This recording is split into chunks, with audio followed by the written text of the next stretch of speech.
Good morning, मैं संजीव। आप देख रहे हैं एनी एक्सपोज। आज एनी एक्सपोज पर मैं बात करने जा रहा हूं एक युवा नेता की, एक वकील की, एक क्रांतिकारी छवि की, एक यंग जनरेशन के बुद्धिजीवी की। मैं बात करने जा रहा हूं उत्तर प्रदेश के लखनऊ के और राष्ट्रवादी जनलोक पार्टी सत्य के national youth president Akhilesh Pratap Singh की। अखिलेश प्रताप सिंह के बारे में इन दिनों 2-3 महीनों में सोशल मीडिया में काफी चर्चाएं हैं।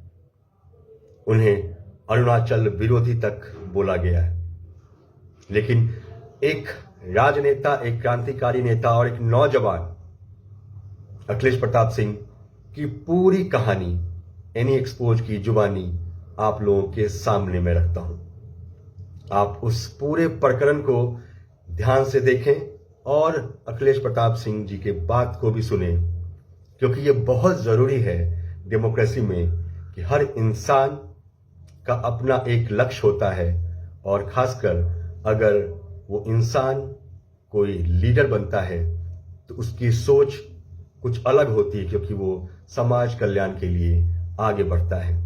ऐसे में उन्हें विरोध भी झेलना पड़ता है, उन्हें शाबाशी मिलती है। तो विरोध और शाबाशी के बीच एनी एक्सपोज पर एक्सक्लूसिव अखिलेश प्रताप सिंह की कहानी, एनी एक्सपोज की जुबानी। देखिए,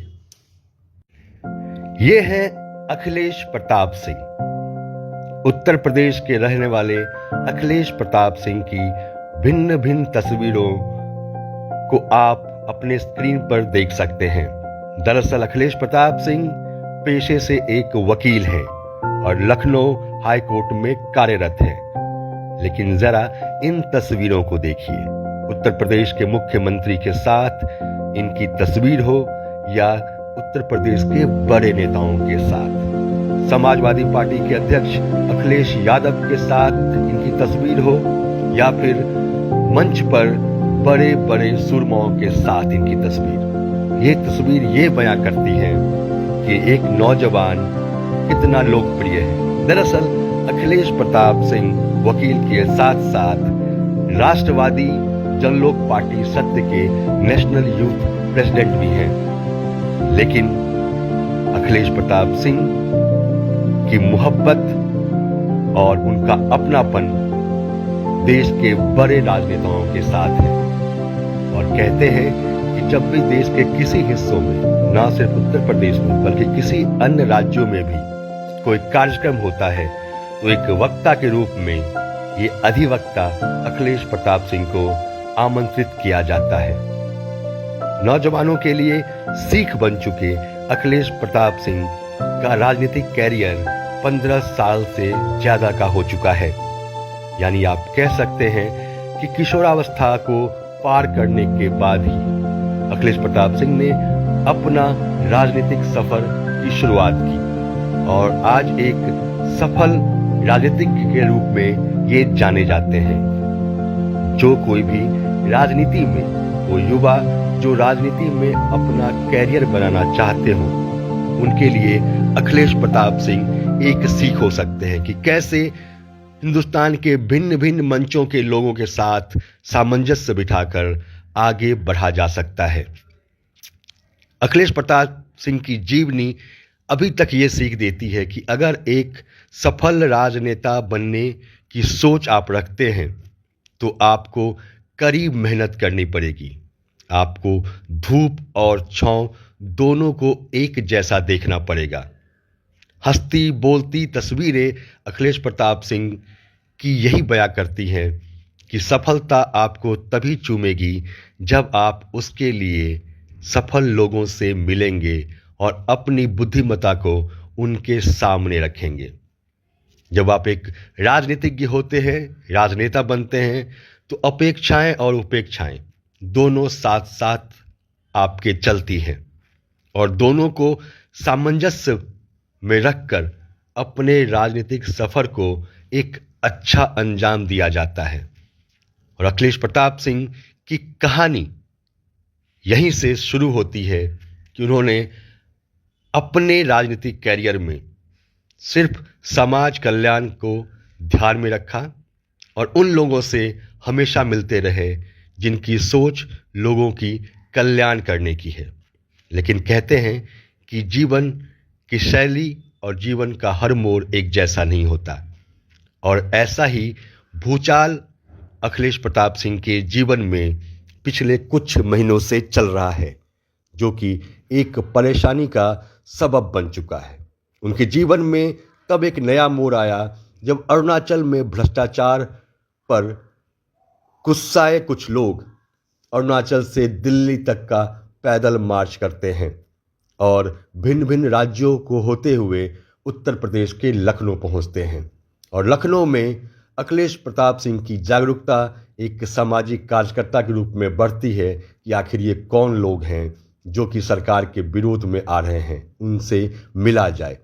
लेकिन जब उनसे मुलाकात अखिलेश प्रताप सिंह की होती है तो अखिलेश प्रताप सिंह के मन में कई सवाल पैदा होते हैं और उन सवालों को देखने के लिए उनकी लड़ाई शुरू होती है। थैंक यू प्रताप सिंह जी, बहुत दिनों से, लगभग 3 महीने से मैं अरुणाचल के विभिन्न मुद्दों पर मैंने बातचीत की है, देखा है, अरुणाचल गया भी हूँ। अभी अरुणाचल के कुछ लोग 18-20 लोग दिल्ली के जंतर मंतर पर धरना दे रहे हैं। इसी संदर्भ में मैंने कई आपके वीडियोस देखे। मेरा सबसे पहला सवाल कि आप एक युवा नेता हैं, आप एक वकील हैं, आपने एक ऑब्जेक्शन डाला था एसी के प्रोटेस्ट पे। जी बिल्कुल, लखनऊ में। बिल्कुल 19 सितंबर को। इस ऑब्जेक्शन के पीछे कारण क्या है? आखिर आप के जैसे जो युवा नेता हैं उनको क्यों खटक गई अरुणाचल अगेंस्ट टीम के मूवमेंट पर? देखिए, मैं आपको विस्तार में पॉइंट वाइज बता देता हूं, और क्योंकि मैं न्यूज आई इंडिया जो मेरा खुद का वेब पोर्टल है उस पर भी मैं लाइव चल रहा हूं, तो मैं अरुणाचल प्रदेश की जनता को बता दूं कि इस समय मेरे साथ संजीव सिंह जी हैं, एनी एक्सपोज के चीफ एडिटर हैं, और मैं उनके साथ फोन पर टेलीफोनिक इंटरव्यू पे हूं, जिसमें ओवरऑल मुझे लगता है कि आप सिस्टमेटिक तरीके से मैं 19 सितंबर से पूरी घटना और अपना रोल जरूर बता दूंगा कि क्या चल रहा है। देखिए संजीव जी, मामला यह है कि 19 सितंबर को लखनऊ में क्या बोलते हैं, ये टोको शीतल मैडम और एएससी के 15-20 लोग, अराउंड इतने ही होंगे, मैंने गिने तो नहीं थे, 3 गाड़ियों से एक होटल में रुके हुए थे। इसको मैं इसलिए एक्सपोज कर रहा हूं क्योंकि आपके चैनल का नाम ही है एनी एक्सपोज। देखिए, मैं राष्ट्रीय राजनीति में इन्वॉल्व रहता हूं। मैं पहले अपना इंट्रोडक्शन दे देता हूं क्योंकि यहाँ कंफ्यूजन यहीं से शुरू हुआ है। मैं 16 साल से राजनीति में हूं और मेरी 7 साल की वकालत भी हो गई है, 7 years of practice and more than 400 cases have been filed in Lucknow High Court on record है, तो उसको कोई ऑफ रिकॉर्ड तो नहीं कर सकता।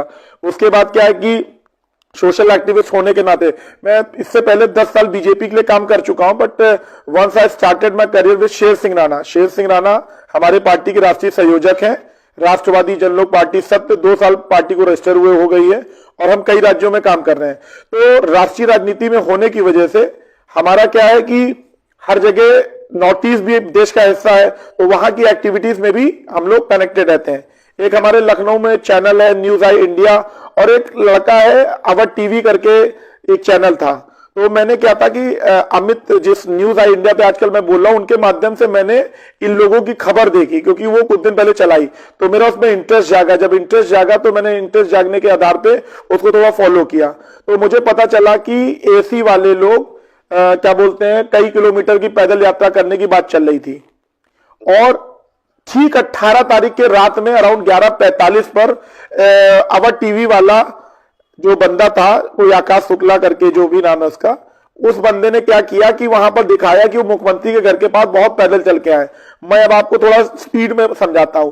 ये सब लोग पैदल चलने का ड्रामा कर रहे थे। मैंने पूरा इस पे वर्किंग की, पूरी थीसिस की। मैं इन लोगों से मिलने गया सुबह सुबह क्योंकि मुझे लगा कहीं मिलने निकल जाए। लखनऊ में एक रेस्टोरेंट है, रेस्टोरेंट के लिए दीप गजल और बार रेस्टोरेंट, बहुत ही थोड़ा बदनाम कह लीजिए होटल की, मतलब वो गजल बार के लिए 20 साल के लिए जाना जाता है। वहां पर एसी की टीम 3 गाड़ियों से, 2 इनोवा और एक और गाड़ी, 3 गाड़ी अरुणाचल प्रदेश की, 3 गाड़ी में जितने लोग आते उतने लोग ही थे ये लोग, और 3 गाड़ियां वहां पर पिछले 2 दिन से रुकी हुई थी। और एक रात पहले इन्होंने ये झूठ बोला कि हम लखनऊ उसी समय आए हैं, जबकि ये 2 दिन पहले से चेक इन में होटल में थे। टोको शीतल थे, आकाश शुक्ला थे, सपना तायम थी, अरुणाचल न्यूज 24/7 के 3 ये लोग, फिर उसके प्रेसिडेंट और उसके ये। तो जब मैं सुबह गया, everything is on record, our TV और न्यूज आई इंडिया में 19 तारीख से क्या क्या हुआ। अच्छा, मैं उनसे मिलने जब गया तो मेरा इशू कहां से शुरू हुआ, जब मैं होटल के अंदर मिला, मैंने अपनी बात को मिलना चाहा तो पता चला ये लोग सो रहे थे, क्योंकि ये लोग एक्सपोज हो चुके थे। एक एक्सपोज करने वाला, भाई आप किसी से मिलने जाओगे और आपको गलत पाओगे तो आप तो अपनी बात रखोगे। उस समय तो 1 मिनट के लिए शायद हमारा फोन डिस्कनेक्ट हो गया है संजीव जी से, तो बात को 1 सेकंड में ही ब्रेक करके न्यूज आई इंडिया पे तो चल ही रहा है। खैर, न्यूज आई इंडिया वालों को भी मैं बता दूं कि आप लोगों को पूरी बात समझने का मौका मिलेगा। और दोबारा फोन आ गया है जी संजीव जी। आपका फोन कट गया था, आपने बताया था जब आप होटल के अंदर गए। हाँ, उसके बाद क्या? हाँ, जब मैं होटल के अंदर गया तो पहले तो जब मैं गया वो लोग मिले नहीं, 10 बजे के 9:30-10 बजे के आसपास दोबारा गया। पहले मैं एक इंटरव्यू वहां कर चुका था और जहां मैंने ये बताया कि ये लोग 1900 किलोमीटर का पैदल चलने का ड्रामा कर रहे हैं। मेरा ये एलिगेशन नहीं, ये मैंने प्रूफ किया कि भाई ये लोग क्या करते थे। वो आवर टीवी वाला एक पेड, मतलब जैसे कि उसे रखा ही सी ले गया था एसी के लिए, वो यूपी का बंदा अपने आप को बताता था। और वो मतलब आज तो 3 महीने बाद जब मैं बोल रहा हूं तो प्लान करके बता रहा हूं कि कैसे कैसे इंसिडेंट हुआ। उस समय तो मेरे लिए सब कुछ नया था। जब मैं गया तो भारत के झंडे लेकर ये लोग पैदल यात्रा कर रहे थे, जैसा मैंने वीडियो में भी देखा। लेकिन जब मैं वहां गया तो बहुत ही गंदे तरीके से भारत देश का झंडा जमीन पे पड़ा हुआ था, गाड़ियों में जहां जूते चप्पल रखे हैं वहां पड़ा हुआ था। ये चीज मैंने उनकी एब्सेंस में गाड़ियों में देखा। भाई गाड़ी में झांक के देखा, शीशे व्हाइट थे, तो मैंने देखा कि राजनीतिक झंडे के तरीके से भारत देश के झंडे को एकदम गुरमुठिया कर कह लीजिए, बड़े गलत थे। तो उस पर थोड़ा इरिटेशन था, गुस्सा था। तो जब दोबारा मैं चला गया वहां से, मेरा पर्पज इनसे ना तो अवर टीवी ने बोला कि पता नहीं कौन आए थे और पता नहीं क्या एक्सपोज करके, जब उनकी चोरी पकड़ी गई उसके 1.5-2 घंटे बाद उन्होंने मुझे ओपन चैलेंज किया कि आप जो भी थे आइए, तो हम आपसे मिलने को तैयार हैं। इन्हें लगा नहीं था कि मैं आ जाऊंगा। मैं पहुंचा तो ऑन कैमरा में जब घुसा तो फिर मैंने वही झंडे वाली चीजें देखी, और जब झंडे वाली चीजें देखी तो एकदम से कैमरा उस चीज को कैच नहीं कर पाया। तो मेरा अंदर जाके यही कहना था कि भाई साहब, आप भारतीय झंडे को थोड़ा ढंग से यूज करो। अगर आपको ठीक से भारत का झंडा यूज करना नहीं आता है तो आप अपने किसी संगठन का क्यों नहीं करते हो? आप किसी एसी का संगठन का या किसी और चीज का संगठन का झंडा क्यों नहीं यूज करते हो? ये बात भी वो रिकॉर्ड पे है, ठीक है। इस पे भाई मैं क्या जानूं कौन किस राज्य से आता है, कौन क्या, इतना पता है नॉर्थ ईस्ट है, अरुणाचल, ये सारी बातें बात की बात है। 7-8 मिनट की मेरी वहां पर आमना सामना हुआ। उसके बाद अच्छे से बात करके उन्होंने ऑन रिकॉर्ड मेरा मोबाइल नंबर मांगा, टोको शीतल मैडम ने, वो अभी भी पड़ा हुआ है कि भाई आप अपना नंबर दे दो। टोको शीतल मैम, मेरी किसी से कोई हॉट टॉक नहीं हुई, बस मैं नाराज हुआ कि भाई अगर आप लोग झंडे को लेके मैं नाराज हुआ, क्योंकि वो फिर देश का कोई भी नागरिक हो, अगर देश के झंडे को तरीका होता है उसको यूज करने का, आप उसे यूज करिए ठीक है, लेकिन वो जमीन पे नहीं रखा जा सकता, पैरों के नीचे नहीं आ सकता है। और मेरे पास कुछ फोटोग्राफ्स हैं, लेकिन मैंने उसे मुद्दा नहीं बनाना चाहा। मैं एक उसी दिन की फोटोग्राफ 2 घंटे के बाद एक जगह इन्होंने एम्बुलेंस का नाटक किया। ये लोग एकदम फिट फाट थे, जब इनको लगा कि इनकी चोरी पकड़ी गई, इन्होंने तबियत खराब होने का नाटक किया। लखनऊ से एम्बुलेंस की और एम्बुलेंस में बैठाकर सीधे ये लोग गाजियाबाद भाग गए। ठीक, उस दिन मैंने कुछ नहीं बोला। अच्छा, अखिलेश जी, एक सवाल सबसे पहले। हाँ। आपने इतनी बात बताई, आपने स्टार्ट किया हाँ। कि ये लोग ड्रामा करके लखनऊ पहुंचे। हाँ। इनकी यात्रा 18 अगस्त को शायद शुरू हुई अरुणाचल 20 अगस्त को, ये ऑन रिकॉर्ड बोल रहे हैं, 20 अगस्त को बता, 21 अगस्त। हाँ, तो 21 अगस्त को ये अरुणाचल से आसाम पहुंचे, आसाम से बंगाल पहुंचे, बंगाल से बिहार पहुंचे, बिहार से फिर यूपी आए। हाँ। आपको कब लगा कि ये ड्रामा है और ये लोग पैदल चल के नहीं आए हैं? देखिए, बहुत बड़ा सवाल है। ये सबसे बड़ा सवाल है कि रात के 11:45 पे ये लोग कह रहे हैं हम लखनऊ आए, झूठ बोल रहे हैं कि हम अभी लखनऊ आए। 2 दिन से होटल में चेक इन था, 2 दिन से। बस रिकॉर्ड है होटल के? हाँ बिल्कुल है, फोटो है, मैं आपको दे दूंगा।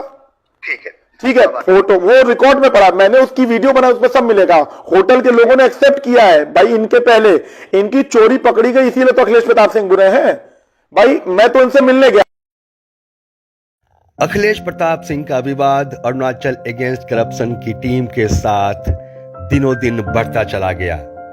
उधर जंतर मंतर पर धरना पर बैठने वाली अरुणाचल अगेंस्ट करप्शन की टीम की मांग केंद्र सरकार से ये थी कि वो राज्य में सीबीआई और ईडी को भेजे और भ्रष्टाचार की जांच करे। लेकिन अरुणाचल के लोगों में सेंटिमेंट्स की फाइट शुरू हो गई और फिर अखिलेश प्रताप सिंह की गिरफ्तारी की मांग भी वो लोग करने लगे।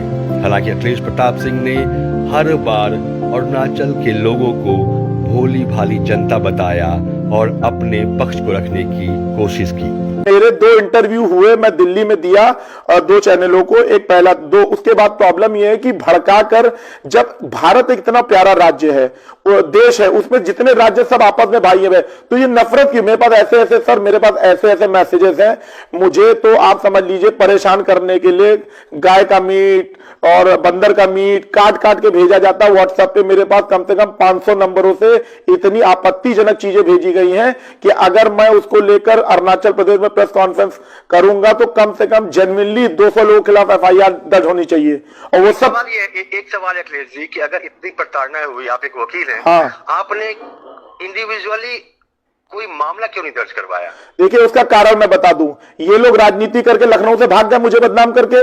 मैं इनको जबरदस्ती की तवज्जो, मेरा कैपेसिटी, मैं नेशनल पॉलिटिक्स में हूं, I represent one of the political party at national level. मेरी गंभीरता, मैं इस मुद्दे को पॉलिटिसाइज नहीं करना चाहता था, आज तक नहीं किया और अभी भी नहीं कर रहा हूं। मैं केवल न्यूज आई इंडिया पे बोलता हूं और अगर चाहता तो यूपी के पत्रकारों से बोल सकता। भाई मेरा 16 साल का राजनीतिक करियर है, मैं प्रदेश स्तर पे काम किया, तो मैं चाहता पत्रकारों को बोल के करता, तो मैं अरुणाचल और यूपी के बीच के लोगों के बीच में डिस्क्रिमिनेशन और गंदगी नहीं चाहता था, क्योंकि गाली गलौज शुरू कर देते। भाई मुझको लगातार 3 महीने से गालियां दे रहे हैं, मतलब अगर लेकिन अरुणाचल के लोगों ने तो आपके खिलाफ बहुत सारे मामला दर्ज करवाए। यही तो मैं कह, तो कुछ मेरे खिलाफ क्यों नहीं हुआ? क्योंकि एवरीथिंग इज रॉन्ग।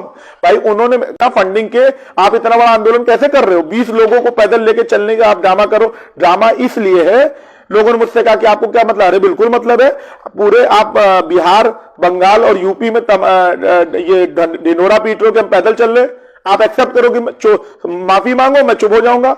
आप एक बात से तो मैं सहमत हूं कि अगर ये कोई बोल रहा है कि आपको क्या मतलब है, तो हिंदुस्तान में हर हिंदुस्तानी नागरिक को हिंदुस्तान के हर कोने से मतलब होना। भाई हमारे यूपी बिहार के लोग वहां पर है, हमको धमकी दे रहे थे कि अगर तुम बोलना नहीं चुप करोगे तो हम यूपी बिहार के लोगों को वहां मारेंगे।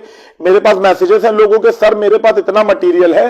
प्रॉब्लम है कि एक पर्सनल सवाल, आप बहुत युवा है अभी, और आपके मैंने सारे वीडियोस देखे अपने दोस्तों के साथ, उसके बाद डांस के वीडियो देखे। हाँ बिल्कुल, लगातार 1-2 महीने तक दिन भर गाली वाले फोन आते होंगे, तो उससे में आपकी मानसिकता क्या कह रही? सर मैं आज मेरे पूरे जीवन में पिछले 2 महीने से मेरा दिमाग एकदम, मैं अपने माँ बाप के चक्कर में लखनऊ में आया हूं। मैं पूरे देश में ट्रैवल करता, मैं शेर सिंह राणा के साथ मुझे गुजरात जाना था, हरियाणा जाना था, बड़े बड़े कार्यक्रमों में जाना था। मेरा पूरा पॉलिटिकल करियर ही चेंज हो गया, क्योंकि मुझको इतना भाई आप एक बताइए, मेरा नंबर 12-15 साल से, इस नंबर को वायरल कर दिया, वायरल करवाया, प्लान करके वायरल करा परेशान करने के लिए। और आज भी मेरे पास फोन आते हैं, मैंने वीडियो से बोल बोल के लड़ाई लड़ के फोन कम कराया लगातार 15 दिन 24x7। मेरे घर परिवार वाले जब परेशान हो गए सब देख के, तो मुझे उनकी खुशी के लिए और उनकी, आज मेरी जान को खतरा है, एसी के लोगों से खतरा, मैं जिम्मेदार मानूंगा डबल एसी के लोगों को, टोको शीतल मैडम को, अगर मेरे ऊपर एक भी खरोच आई। कारण क्या है? क्योंकि मुझको तो चाइना बॉर्डर में खड़े करने तक की बात की। सर ये कई घंटों की लड़ाई है, 1.5-2 महीने से चल रही। मैंने तो 1.5-2 महीने से बोलना छोड़ दिया था। अभी 1 तारीख को मेरे खिलाफ 14 किलोमीटर का मार्च, जिसको मन में आता है वो मेरे खिलाफ बोलता है। अरुणाचल में एक वो 3 मैडमें आ गई हैं, नारी शक्ति करके कोई संगठन बना दिया है। पहले यही 3 लोग, तली यमंग, नमी ताबा जो भी हैं, इन लोगों ने मुझे खूब गालियां दी ऑन रिकॉर्ड। ये कैसा नारी संगठन है? मैं भी किसी का बेटा हूं। गाली देने वाले तो मैं आपके न्यूज इंडिया पे भी मैं अभी आपको कह रहा हूँ, मेरा अपना एक्सपीरियंस और जो मैंने दुनिया देखी है, गाली देने वाले तो समाजिक कार्यकर्ता हो ही नहीं सकते। बस ये गाली दे रहा है तो अरुणाचल की जनता से अपील है कि उन्हें आप बाइकआउट करें। आप ये बताएं, मैं कहता हूं संस्कार के विरोध। सर नारी शक्ति का नाम क्यों बदनाम कर रहे हैं? नारी शक्ति नाम लेके आप संगठन बनाते हो। अभी मुश्किल से दिल्ली जाने बाद आप देखिए कितनी गंदी राजनीति चल रही है। ये लोग दिल्ली गए, दिल्ली जाने से एयरपोर्ट पे मुझसे ये पूछा था कि मां का दूध पिया है तो आके दिखाओ। ये अरे मतलब एक महिला होकर मैं भी किसी का बेटा हूं भाई, मेरे खिलाफ इतना गंदा इस पूरे विवाद के बाद अखिलेश प्रताप सिंह के राजनीतिक के सफर में कुछ बदलाव तो नहीं आया। हाँ, बीते कुछ महीने उनके लिए मानसिक प्रताड़ना वाले थे, लेकिन अखिलेश प्रताप सिंह को ये उम्मीद है कि आने वाले दिनों में अरुणाचल प्रदेश की जनता से भी उन्हें भरपूर प्यार मिलेगा, जैसा कि अरुणाचल अगेंस्ट करप्शन की टीम को मिल रहा है। हमें ये जानना होगा कि हम भारतवासी हैं और भारत के हर कोने पर भारत के हर नागरिक का उतना ही अधिकार और प्रेम है। एक तरफ अरुणाचल अगेंस्ट करप्शन की टीम चाहती है कि भ्रष्टाचार दूर हो, तो वहीं अखिलेश प्रताप सिंह ये चाहते हैं कि राजनेता ऐसे हो जो कि देश में अमन और शांति लाए और उसी के लिए वो आगे बढ़े और लोगों का कल्याण करें।